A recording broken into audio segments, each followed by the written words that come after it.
সদৌ তিনিচুকীয়া জিলা ছাত্ৰ সন্থাই আমি পুনৰবাৰ যিসকল বান বিধ্বস্ত ৰাইজ আমাৰ তিনিখনকৈ জিলা শিৱসাগৰ, চৰাইদেউ, যোৰহাট আমি যোৱা 24 তাৰিখে তাত গৈ বান সাহায্য কৰিছিলোঁ আৰু পুনৰবাৰ আমি 31 জুলাই তাৰিখে আমি সদৌ তিনিচুকীয়া জিলা ছাত্ৰ সন্থা ইয়াৰ অন্তৰ্গত 12খনকৈ আঞ্চলিক ছাত্ৰ সন্থাই আমি পুনৰ যাম সেই বান বিধ্বস্ত ৰাইজৰ কাষলৈ আৰু তেওঁলোকক যিমানখিনি পাৰোঁ আমি সহায় সহযোগ কৰিব বিচাৰিছোঁ। আৰু আমাক বহুত লোকে যোগাযোগ কৰি আছে যে তেওঁলোকে এই বান পীড়িতসকলক সহায় সহযোগ কৰিব বিচাৰিছে।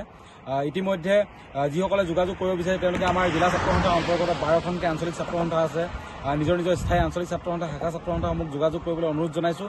আৰু আমি গোটেইখিনিয়ে একত্ৰিত হৈ আমি 31 জুলাই তাৰিখে যাম।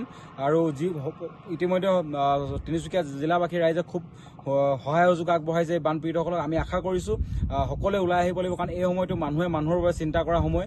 আৰু আমি দেখিছোঁ আগতেও যেতিয়াও আমাৰ তিনিচুকীয়াতো এনেকুৱা নহ'বলগীয়া ঘটনা হৈছিল, বাগজান ব্ল' আউটৰ দৰে ঘটনা, আমি দেখিছিলোঁ সমগ্ৰ অসমৰ ৰাইজে একত্ৰিত হৈ কেনেধৰণে তিনিচুকীয়াবাসীক সহায় সহযোগ আৰু সকাহ দিছিল। আমি আশা কৰিছোঁ আমি তিনিচুকীয়াবাসী ৰাইজে গৈ তেনেধৰণে আমাৰ চৰাইদেউ, শিৱসাগৰ, যোৰহাটবাসী ৰাইজক আমি সহায় সহযোগ কৰি আছোঁ আৰু কৰি যাম। সেইবাবে সকলোকে আমাৰ স্থায়ী আঞ্চলিক ছাত্ৰ সন্থা, শাখা ছাত্ৰ সন্থাসমূহক যোগাযোগ কৰিবলৈ অনুৰোধ জনালোঁ।